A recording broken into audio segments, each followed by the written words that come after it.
اعوذ باللہ من الشیطان اللعین الرجیم بسم اللہ الرحمن الرحیم الحمد للہ رب العالمین الصلاة والسلام علی اشرف الانبیاء والمرسلین وعلی آلہ الطیبین الطاہرین المعصومین الذین اذہب اللہ عنہم الرجس وطہرہم تطہیرا اللہم صل علی محمد وآل محمد اللہم اخرجنا من الظلمات الوہم واکرمنا بنور الفہم اللہم افتح علینا ابواب رحمتک وانشر علینا خزائن علومک برحمتک یا ارحم الراحمین۔ عزیزان محترم، عرفان اسلامی کی تلاش کے عنوان پر آپ کے ساتھ گفتگو جاری ہے اور اس گراں قدر کتاب کی 5ویں فصل کے موضوعات ہم آپ کی خدمت میں بیان کر رہے ہیں۔ گزشتہ چند دنوں سے ہماری گفتگو کشف کے متعلق، مکاشفے کے متعلق آپ کے ساتھ تھی، اور در واقع اس گفتگو میں مرحوم آیت اللہ مصباح یزدی کشف اور کرامت کے موضوع پر گفتگو فرما رہے ہیں۔ در واقع یہ بیان کرنا چاہ رہے ہیں کہ یہ دو اصطلاحات جو مختلف اصطلاحات ہیں، ایک معنی نہیں رکھتی ہیں، دونوں کا معنی مختلف ہے۔ یہ دونوں اصطلاحات ایسی اصطلاحات ہیں جو عرفانیات میں، سیر و سلوک میں، تصوف میں بہت زیادہ استعمال کی جاتی ہیں۔ متعدد افراد ان اصطلاحات کا استعمال کرتے ہیں اور ان اصطلاحات کو، ان الفاظ کو استعمال کر کے وہ لوگوں کو اپنا گرویدہ بناتے ہیں، اپنے فرقے، اپنے گروہ، اپنے استاد کے متعلق ایسی اصطلاحات کو بیان کر کے در واقع وہ لوگوں کو اپنے فرقے کے سربراہ کا مرید بنانے کی کوشش کرتے ہیں۔ پس در واقع ان اصطلاحات پر بحث کرنا یہ نہایت ہی ضروری ہے۔ لہٰذا گزشتہ چند دنوں سے کشف کے موضوع پر گفتگو ہم نے آغاز کی، گفتگو کو جاری رکھا اور بیان کیا کہ ایک ایسی کیفیت انسان پر ہوتی ہے کہ انسان بیداری کی حالت میں یا نیند اور بیداری کی درمیانی کیفیت، جسے خلسہ کہا جاتا ہے، اس کیفیت میں انسان کچھ آوازوں کو سنتا ہے یا کچھ چیزوں کو مشاہدہ کرتا ہے، اور ان آوازوں کے نتیجے میں، ان چیزوں کو دیکھنے کے نتیجے میں انسان کے پاس ایک علم آ جاتا ہے۔ وہ علم ممکن ہے ماضی سے متعلق ہو، ممکن ہے حال سے متعلق ہو، ممکن ہے استقبال سے متعلق ہو، اور انسان خبر دیتا ہے ان واقعات کی جو رونما ہو چکے ہیں، وہ واقعات جو ابھی وقوع پذیر ہو رہے ہیں یا وہ جو مستقبل میں وقوع پذیر ہوں گے، جسے پیشن گوئی کے عنوان سے بیان کیا جاتا ہے۔ یہ ہے کشف، انسان کو مکاشفہ ہوا اور مکاشفے کے ذریعے سے انسان کو علم حاصل ہوا۔ وہاں ہم نے آپ کی خدمت میں کرامت کو بھی بیان کیا تھا کہ انسان کے پاس ایک ایسی روحانی طاقت آ جاتی ہے، انسان روحانی اعتبار سے قدرت مند ہو جاتا ہے کہ اس قدرت کے نتیجے میں وہ انسان غیر معمولی کام، جسے خارق العادہ کام کہا جائے، وہ انجام دیتا ہے۔ یہ کام عام طور پر لوگ اپنی عام زندگی میں انجام دینے کی توان اور قدرت نہیں رکھتے۔ جیسے بیان ہوا کہ انسان طی الارض کر لے، پلک جھپکتے ایک نقطے سے دوسرے نقطے پر زمین کے منتقل ہو جائے، ایک نہایت ہی طویل و عریض سفر کو انسان مختصر سے وقت میں طے کر لے، جسے طی الارض کہا جاتا ہے۔ طی الہوا، انسان ہوا پر عبور کر لے فوراً، یا انسان طی الماء، پانی پر چلنا شروع کر دے، یا انسان کسی مریض کو شفا دے دے، ایسے مریض کو جو لا علاج مریض ہے، جسے اطباء نے شفا دینے سے اور اس کا علاج کرنے سے اسے جواب دے دیا ہے، ڈاکٹرز نے کہہ دیا ہے کہ ہم اس مریض کا علاج نہیں کر سکتے، اسے ایسا کوئی شخص کسی طریقے سے اس کو شفا دے دے، تو یہ ایک ایسا غیر معمولی اور غیر طبیعی کام ہے جسے عام طور پر انسان انجام دینے سے جو ہے جس کی توان نہیں رکھتے۔ یا ظاہری اسباب کے بغیر انسان ایک چیز کو ایک جگہ سے دوسری جگہ منتقل کر دے۔ مثلا کمرے میں ایک کرسی پڑی ہے، اس کو ایک جگہ سے دوسری جگہ اپنی آنکھوں کے اشارے سے انسان منتقل کر دے، یا کسی چیز کو انسان متوقف کر دے۔ مثلا ایک ہوائی جہاز ہے، وہ اڑنا چاہتا ہے، انسان اس کو اشارہ کرتا ہے، وہ وہیں پر متوقف ہو جاتا ہے اور مزید چلنے کی صلاحیت نہیں رکھتا ہے۔ اس قسم کے تمام وہ کام کہ جو غیر متعارف کام ہیں، ایسے کام ہیں کہ عام طور پر عام زندگی میں عام انسان ان کاموں کو انجام دینے کی توان اور صلاحیت نہیں رکھتے ہیں۔ جب کوئی شخص ایسی پاور حاصل کر لیتا ہے اور ایسے کاموں کو انجام دیتا ہے تو اسے اصطلاحاً کرامت کہا جاتا ہے۔ لہٰذا اسی کرامت کی بلند ترین اور عالی ترین سطح اسے معجزہ کہا جاتا ہے، کہ جس میں انبیاء کرام یا انبیاء کرام کے جانشین حضرات ائمہ معصومین علیہم السلام ایک دعویٰ کرتے ہیں، انبیاء دعویٰ کرتے ہیں نبوت کا، ائمہ دعویٰ کرتے ہیں امامت اور رسول خدا کے نبی کے جانشین ہونے کا دعویٰ کرتے ہیں۔ لہٰذا ایک طرف دعوی نبوت ہے، اس دعوی نبوت کے اثبات کے لیے کوئی غیر معمولی کام انجام دیا جا رہا ہے، یا دعوی امامت کے اثبات کے لیے اور جانشینی اور خلافت بلا فصل کے اثبات کے لیے کوئی دعویٰ کیا جا رہا ہے، اور اس کے نتیجے میں پھر کوئی ایسا خارق العادہ کام کیا جائے تو اسے معجزہ کہتے ہیں۔ پس نبوت اور کرامت اور معجزے میں فرق یہ قرار پاتا ہے کہ در واقع کرامت میں کسی قسم کا دعویٰ نہیں پایا جاتا، وہاں پر بھی کام ایک غیر معمولی نوعیت کا ہوتا ہے، لیکن اس میں کام کو انجام دینے والا شخص در واقع دعوی نبوت نہیں کرتا ہے، دعوی امامت نہیں کرتا ہے، لہٰذا وہ ایک غیر معمولی قسم کے کام کو انجام دیتا ہے تو وہ کام اس کے لیے کرامت کہلاتا ہے۔ لیکن اگر وہی شخص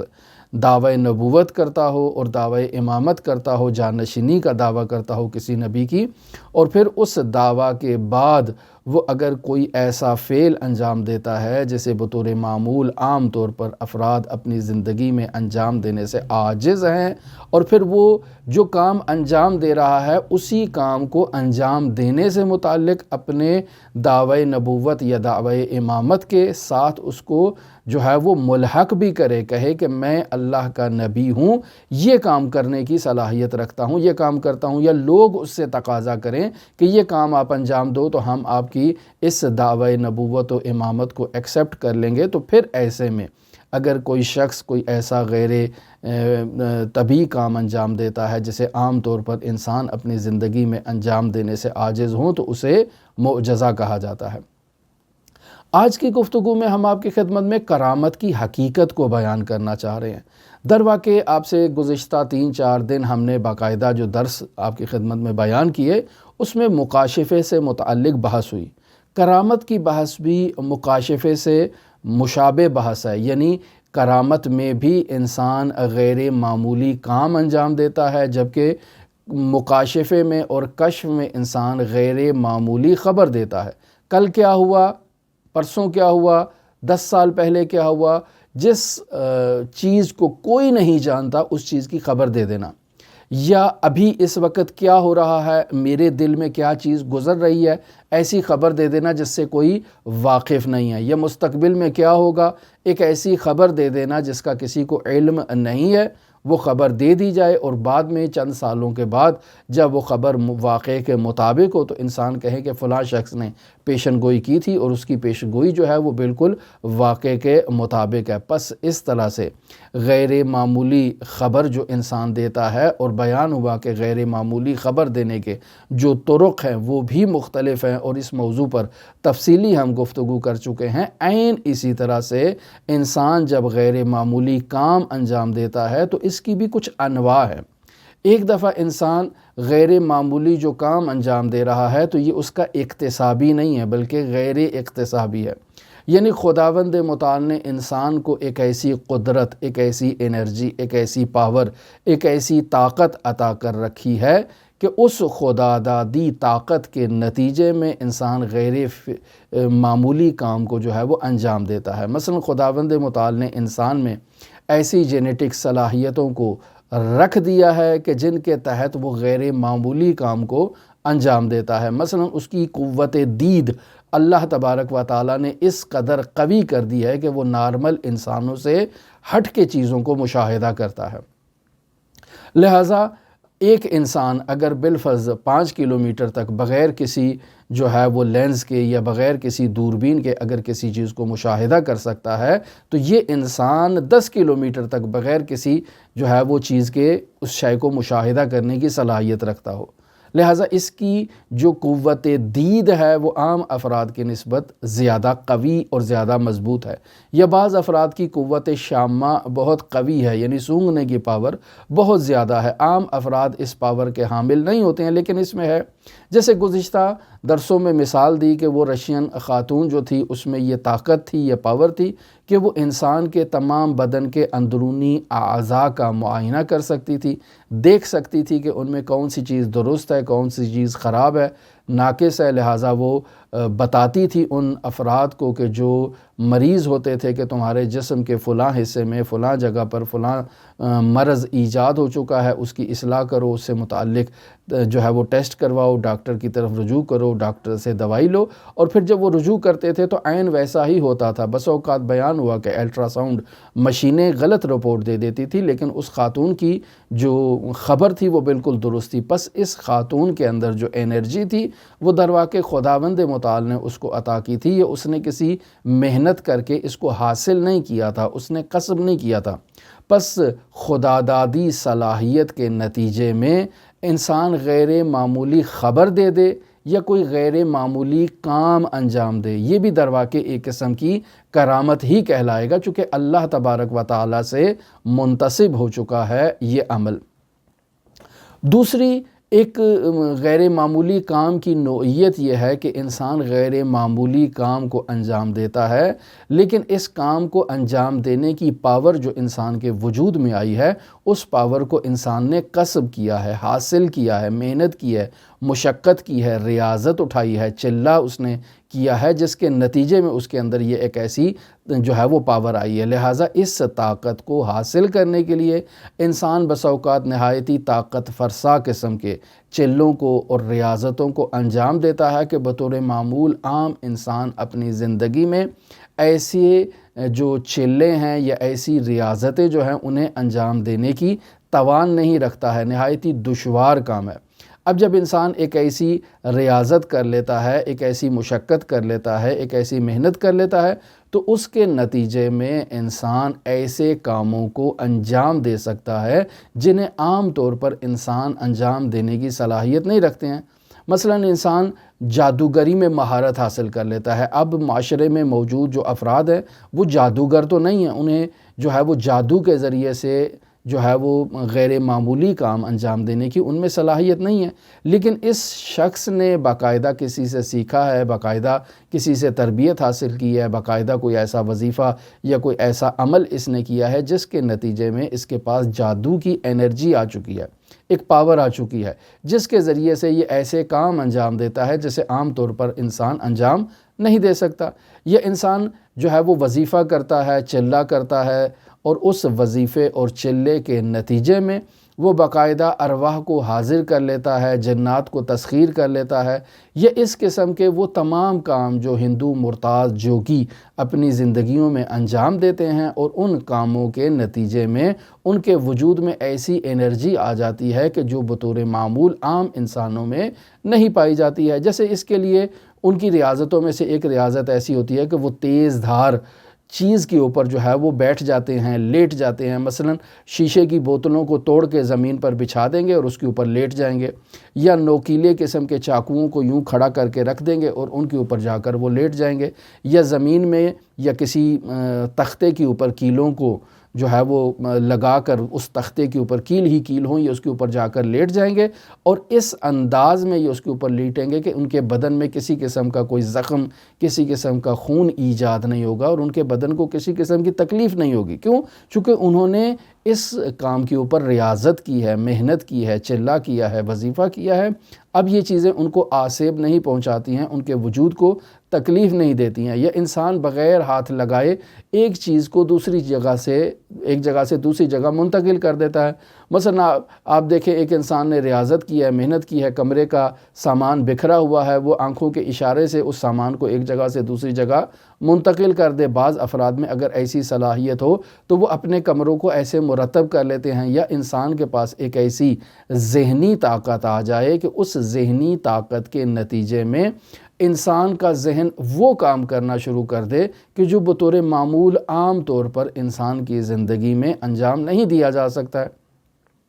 مثلا انسان اپنی آنکھوں کے اشارے سے ایک تیز رفتار ریل گاڑی کو متوقف کر دے اور روک دے، عام طور پر انسان زندگی میں اس کام کو انجام نہیں دے سکتا ہے۔ یہ غیر معمولی قسم کا کام ہے جسے یہ افراد ریاضت کے نتیجے میں انجام دے رہے ہیں۔ تیسری قسم جو اس کرامت کے باب میں بیان کی جاتی ہے وہ ایسے غیر معمولی کام ہیں کہ جو اکتسابی ہیں،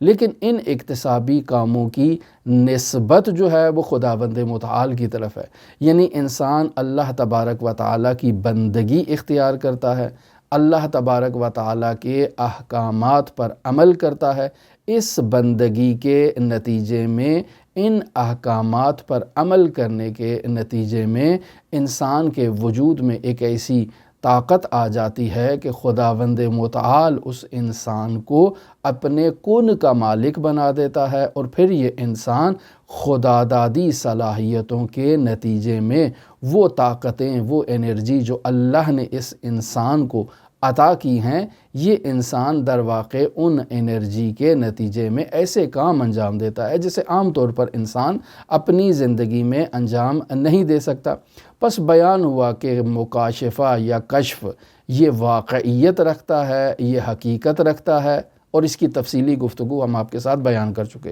اسی طرح سے کرامت بھی ایک ایسی حقیقت ہے جس کا انکار نہیں کیا جا سکتا۔ اس کرامت کو 3 شعبوں میں ہم نے آپ کی خدمت میں تقسیم کر کے بیان کیا۔ پہلی قسم وہ تھی کہ جو غیر اکتسابی حالت تھی، جس میں انسان کو کسی قسم کی محنت کرنے کی ضرورت نہیں ہے، خداوند متعال نے انسان کے وجود میں ایک ایسی پاور اور انرجی کو رکھ دیا ہے جس کے نتیجے میں انسان وہ کام کرتا ہے جو عام طور پر انسان زندگی میں انجام نہیں دیتا ہے۔ یہ کرامت کی قسم میں شامل کیا جا رہا ہے، وگرنہ کرامت نہیں ہے۔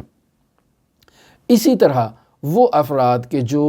ریاضت کرتے ہیں اور ریاضت کے نتیجے میں وہ کوئی ایسا کام انجام دیتے ہیں جسے عام طور پر لوگ اپنی زندگی میں انجام دینے سے عاجز ہیں، یہ بھی در واقع اس کرامت کی قسم کے تحت آتی ہے، لیکن کرامت نہیں ہے، چونکہ اس کا استناد بھی خداوند متعال کی طرف نہیں ہے۔ کرامت کی تیسری قسم جو اس باب میں بیان کی جا سکتی ہے، در واقع وہ بھی اکتسابی کام ہے، یعنی انسان اللہ تبارک و تعالیٰ کی اطاعت اور فرمان برداری کرتا ہے، اس اطاعت اور فرمان برداری کے نتیجے میں خداوند متعال انسان کو اپنے کون کا مالک بنا دیتا ہے، اور انسان وہ کام کرتا ہے کہ جو عام طور پر زندگی میں انسان انجام دینے سے عاجز ہیں۔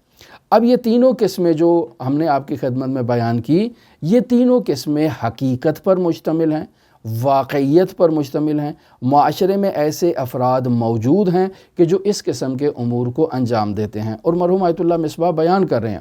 کہ یہ بس اوقات انسان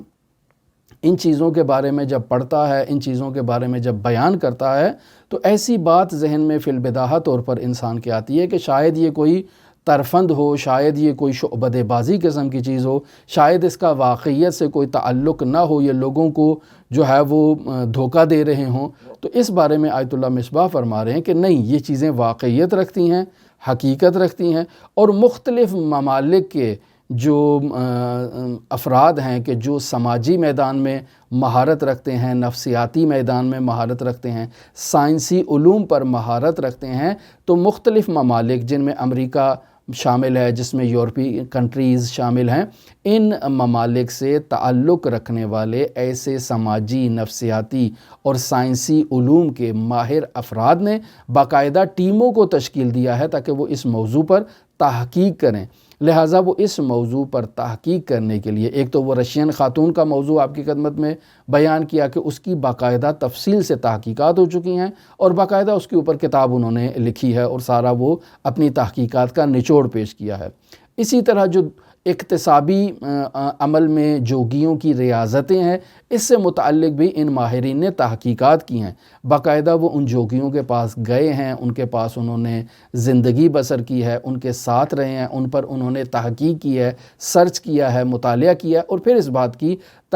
تصدیق کی ہے کہ یہ جوگی جو اپنی زندگی میں یا یہ جو مرتاض اپنی زندگی میں ایسے کام انجام دے رہے ہیں، یہ کام در واقع ایسے کام ہیں جو آج تک کے جو ہے وہ شناختہ شدہ یا ناشناختہ شدہ جو ہے وہ چیزوں میں سے ہیں۔ یعنی علوم، اگر علوم طبی ہوں یا علوم علمی اور عقلی ہوں، ان میں جو قوانین بیان کیے گئے ہیں ان قوانین کے مطابق ان کے امور نہیں ہیں۔ یعنی یہ ایسی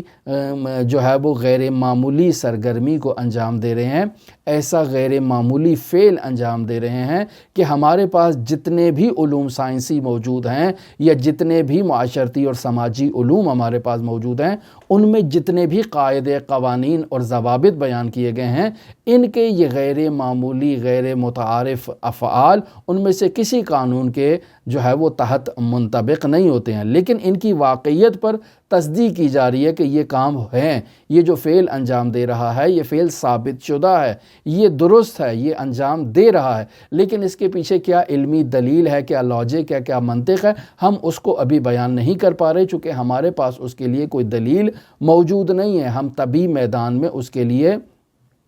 کوئی دلیل یا برہان پیش نہیں کر سکتے ہیں، لہٰذا ان لوگوں نے باقاعدہ اپنی تحقیقات کو کتابوں کی صورت میں بیان کیا ہے، آرٹیکلز کی صورت میں بیان کیا ہے، جو مختلف قسم کے مجلات میں یا مختلف قسم کی میگزینز میں باقاعدہ وہ پبلش ہو چکے ہیں۔ اور یہ کوئی ایسا نہیں ہے کہ ایک آدمی نے جا کر تحقیق کر لی ہے اور اب وہ حرف آخر ہے، نہیں، بلکہ متعدد افراد نے، متعدد کمیٹیوں نے، متعدد ملکوں کے افراد نے جا کر ان موضوعات پر تحقیق کی ہے کہ یہ چیز واقعیت رکھتی ہے، یہ سادھو، یہ جوگی، یہ جو مرتاض، یہ جو اس قسم کی ریاضتیں کرتے ہیں، وہ بات ان کی ہے، یہ واقعاً ریاضت کرتے ہیں، اور اس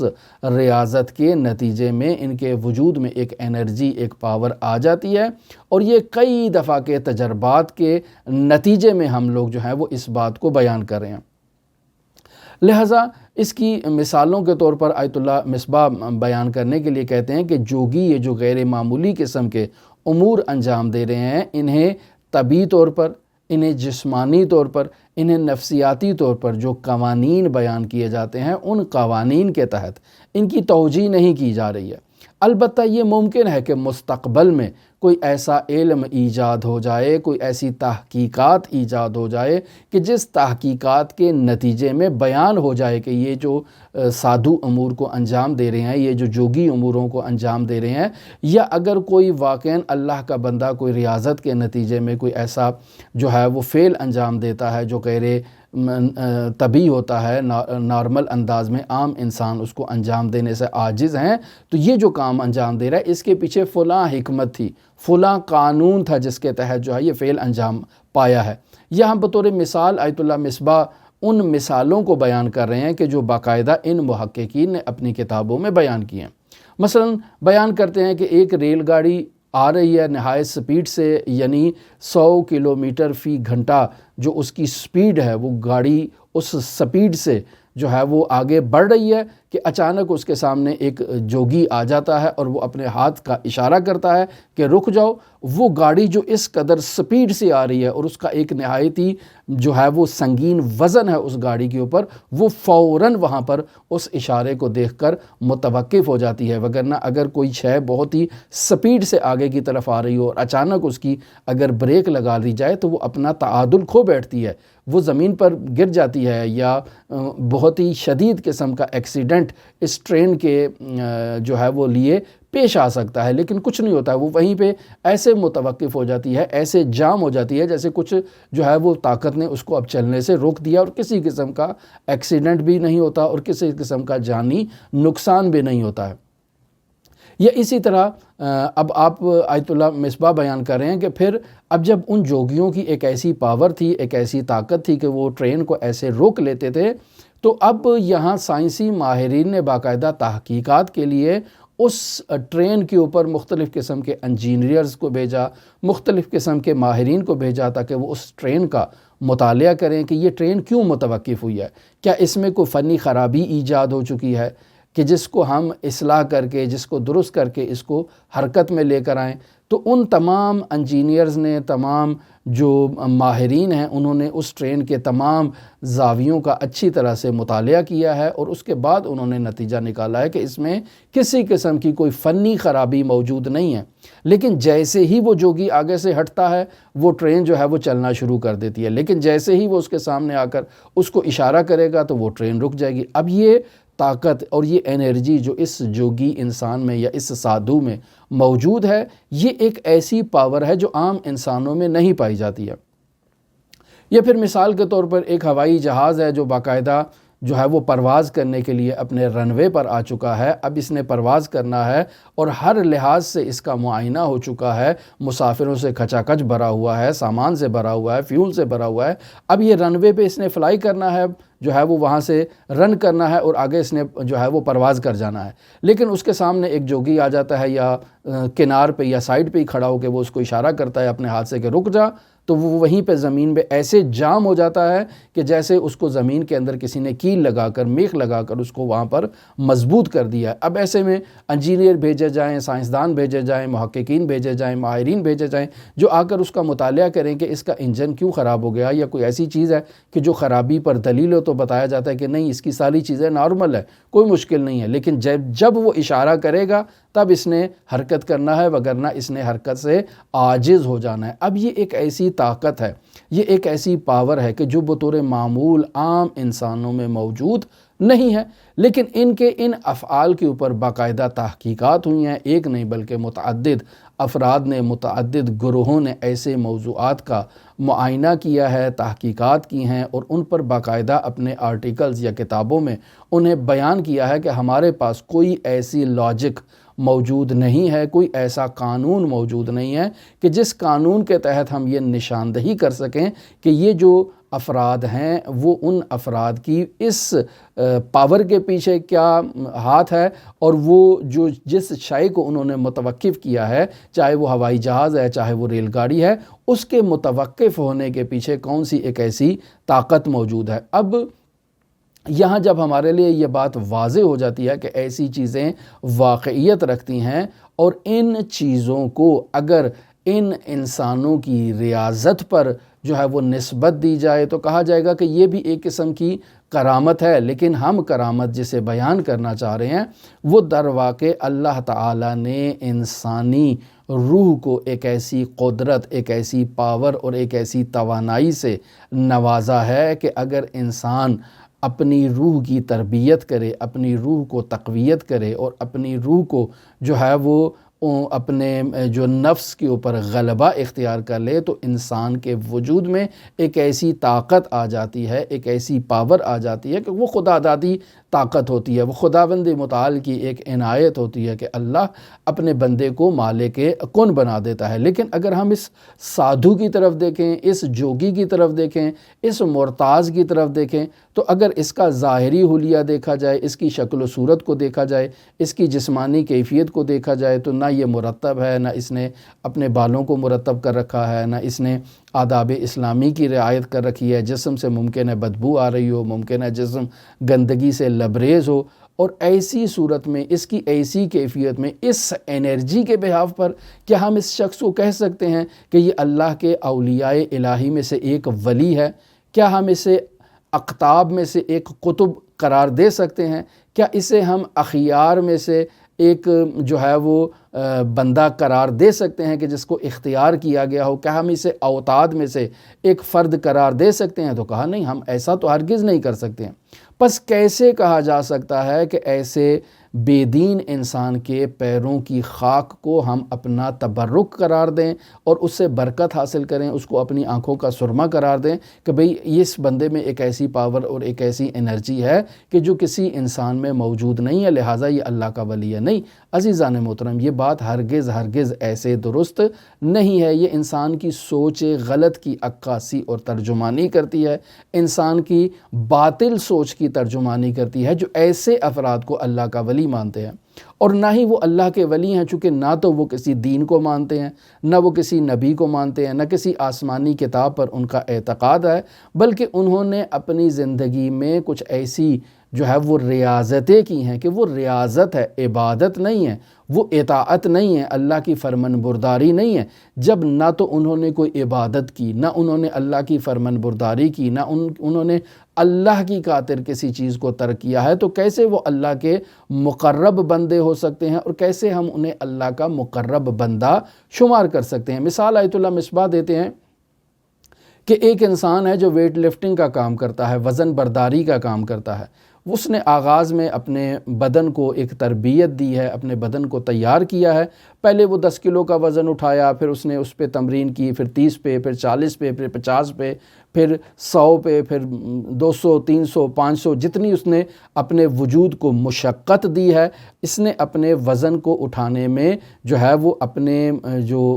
وزن ہے اس کی مقدار میں اضافہ کرتا گیا ہے۔ اب یہ توانائی جو اس ویٹ لفٹر کو حاصل ہوئی ہے، یہ در واقع اس نے ریاضت کے نتیجے میں حاصل کی ہے، یعنی محنت کے نتیجے میں حاصل کی ہے، مشقت کے نتیجے میں حاصل کی ہے۔ آپ میرے جیسے ایک عام انسان کو اگر کہیں کہ 300 کلو کا یا 200 کلو کا یا 50 کلو کا ایک وزن اٹھاؤ اپنے ہاتھوں پر، اس کو اپنے سر سے اوپر بلند کر لو، تو میں اس کو بلند کرنے سے عاجز ہو جاؤں گا، میں ناتوان ہوں گا، میں اس کو نہیں اٹھا سکتا ہوں۔ لیکن یہ ویٹ لفٹر جو ہے وہ اس کو اٹھا سکتا ہے۔ یا اسی طرح آپ ایک مزدور کی مثال لے لیں کہ وہ مزدور کیسے جو ہے وہ سیمنٹ کی بوریوں کو جو 40 کلو کی ہے یا 50 کلو کی ہے، کیسے اس کو آسانی سے اٹھا کر ایک جگہ سے دوسری جگہ، ایک بلڈنگ سے دوسری بلڈنگ میں، نیچے والے سے اوپر والے طبقے میں، اوپر والے سے بھی آخری طبقے میں، کیسے وہ آسانی سے اٹھا کر لے جا سکتا ہے۔ لیکن اگر آپ ایک نارمل، ایک عام انسان کو، ایک انجینئر کو حتیٰ کہ کہیں کہ آپ اس 40 کلو کی بوری کو اٹھائیں، تو وہ کہے گا کہ میں اس کو اٹھانے سے عاجز ہوں، یا اگر اٹھا بھی لوں گا تو ممکن ہے میری کمر میں چک پڑ جائے، میری کمر جو ہے وہ ممکن ہے اس کی کوئی خامی یا کوئی خرابی ایجاد ہو جائے۔ پس در واقع اس نے اپنے جسم کو عادی بنایا، اس نے باقاعدہ اپنے جسم کو اس فعل کا جو ہے وہ تمرین دے دے کر، پریکٹس دے دے کر اپنے جسم کو اس مشق کا عادی بنایا، جس کے نتیجے میں وہ اس پاور کا حامل ہو چکا ہے۔ پس اس مزدور کو یا اس پہلوان کو اللہ کا ولی نہیں کہا جا سکتا، کبھی، چونکہ یہ ایسا کام انجام دے رہا ہے جسے عام طور پر انسان اپنی زندگی میں انجام دینے سے عاجز ہے۔ چونکہ اس نے انجام دے دیا، پس یہ اللہ کا ولی ہے، کیوں؟ چونکہ اس کے اندر کرامت موجود ہے۔ نہیں عزیزان محترم، ہر غیر متعارف فعل کرامت نہیں کہلاتا، بلکہ اس غیر متعارف فعل کا استناد دیکھنا ہوگا کہ اس کی نسبت کس طرف ہے۔ اگر اس کی نسبت حق متعال کی جانب ہے، اس عمل کے لیے جو ریاضت اور مشقت اٹھائی گئی ہے وہ در واقع اللہ کی اطاعت میں، اللہ کی فرمان برداری میں، اور ان اعتقادات کے تحت ہے کہ جو عقیدہ توحید ہے، عقیدہ نبوت ہے، عقیدہ امامت ہے۔ در واقع اس نے ایک عقیدہ قائم کیا ہے، اس عقیدے کے مطابق جو تعلیمات الہیہ اس تک پہنچی ہیں، اس شخص نے ان تعلیمات الہیہ پر عمل کرنے کے نتیجے میں اس قدرت کو، اس مقام کو حاصل کیا ہے۔ پس در واقع ہم کہہ سکتے ہیں کہ جسمانی مشقت اور جسمانی ریاضت کے نتیجے میں انسان کے پاس ایک انرجی آتی ہے، اور روحانی مشقت کے نتیجے میں انسان کے پاس ایک انرجی آتی ہے۔ جسمانی مشقت کے نتیجے میں حاصل ہونے والی انرجی کا شخص جو حامل ہے اسے اللہ کا ولی نہیں کہا جا سکتا۔ اسی طرح روحانی مشقت کے نتیجے میں حاصل ہونے والی انرجی کے حامل شخص کو بھی اللہ کا ولی نہیں کہا جا سکتا، مگر یہ کہ اس کی یہ ریاضت اللہ کی خاطر ہو، اس کو جو عطا کی گئی پاور ہے وہ اللہ کی خاطر ہے۔ لہٰذا یہاں بیان کیا جا سکتا ہے کہ انسان اپنے نفس کو اگر کنٹرول کرے، اللہ کی خاطر کرے تو بھی اس کو حاصل ہوگا، اور اگر اللہ کی خاطر نہیں کر رہا ہے تو بھی انسان اپنے نفس کو ایک ایسے مقام تک پہنچا سکتا ہے، اپنے نفس کو جو ہے وہ فشار دے، اپنے نفس کو جو ہے وہ اپنے ہاتھوں میں کنٹرول کرنے کی کوشش کرے، اپنی خواہشات نفسانیہ پر تصرف کرے، کنٹرول کرے، انہیں اپنے ارادے کے ماتحت قرار دے، تو انسان میں ایسی انرجی حاصل ہو جاتی ہے نفس کو کنٹرول کرنے کے نتیجے میں۔ اب نفس کو کنٹرول کر رہا ہے، کم کھا کر نفس کو کنٹرول کر رہا ہے، کم سو کر نفس کو جو ہے وہ کنٹرول کر رہا ہے۔ اب کم کھانے سے، کم پینے سے، کم سونے سے انسان کا نفس اس کے اختیار میں آ چکا ہے۔ اس کے نتیجے میں انسان کے وجود میں جب جسمانی پاور جو ہے وہ کمزور ہو جائے گی تو اس کی روحانی پاور میں اسی مقدار میں اضافہ ہوتا جائے گا، اور انسان در واقع اپنے ارادے کو، اپنے تمرکز کے اوپر اپنا اختیار اور کنٹرول اس کو حاصل ہو جائے گا، جس کے نتیجے میں انسان در واقع ایسے تصرفات کو انجام دے گا جسے عام طور پر عام انسان جو ہے وہ اپنی زندگی میں انجام نہیں دے سکتا ہے۔ بس یہاں بھی ایک ہو گئی جسمانی ریاضت کے نتیجے میں حاصل ہونے والی طاقت، جیسے یہ ویٹ لفٹر افراد کر رہے ہیں، یہ کرامت نہیں کہلائے گی۔ روحانی میدان میں بھی انسان اگر اپنے نفس کو کنٹرول کرتا ہے تو اس کے نتیجے میں بھی انسان کو ایک انرجی اور ایک پاور حاصل ہوگی، لیکن چونکہ اس کی استناد خداوند متعال کی جانب نہیں ہے، اسے بھی ہم کرامت نہیں کہیں گے۔ لیکن اگر انسان جو ہے وہ اللہ تبارک و تعالیٰ کی اطاعت کرتا ہے، اللہ تبارک و تعالیٰ کی فرمان برداری کرتا ہے، اس اطاعت اور فرمان برداری کے نتیجے میں انسان ان شرعی ریاضتوں کو جو اسلام میں بیان کی گئی ہیں، جو صحیح ہیں، حق ہیں، انسان ان کے مطابق جب عمل کرتا ہے تب بھی انسان کے وجود میں ایک پاور، ایک انرجی، ایک ایسی آئے گی جسے عام افراد میں نہیں پائی جاتی ہے۔ تو اس انرجی کا حامل شخص جو کرامت دکھا رہا ہے اسے در واقع کرامت کہیں گے۔ باقی تمام اقسام گو کہ کرامت کی تعریف کے ذیل میں آتی ہیں، لیکن ہم انہیں کرامت نہیں کہیں گے، اور ان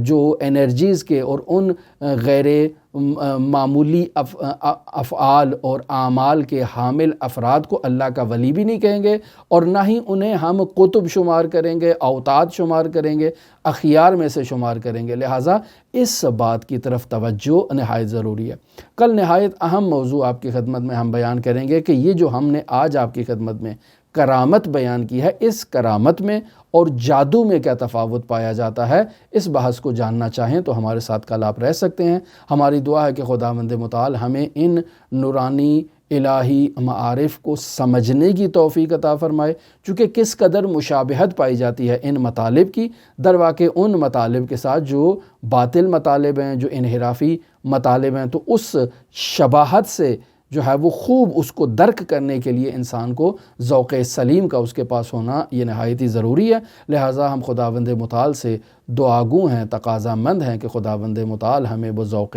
سلیم عطا فرمائے۔ ہماری دعا ہے کہ خداوند متعال منجی عالم بشریت حضرت صاحب الامر، صاحب العصر، صاحب الزمان مہدی موعود کے ظہور میں تعجیل فرمائے اور ہمیں ان کے اصحاب و اعوان و انصار میں شمار فرمائے۔ اللہم صلی علی محمد و آل محمد وعجل فرج قائم آل محمد۔